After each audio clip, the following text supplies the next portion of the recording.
2010 Ford F-150 with a 4.6. Customer's concern of an intermittent, no crank, no start, check engine light on.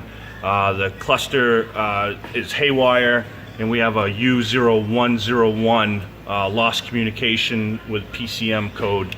And I couldn't communicate with the transmission control module at first. And this is what we found so far.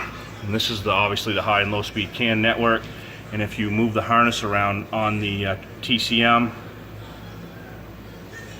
and at that point when you do that, it becomes a no crank, no start. Right there. Looking at the connector, we saw that it was full of transmission fluid and saturated. So we'll let the customer know. Thanks.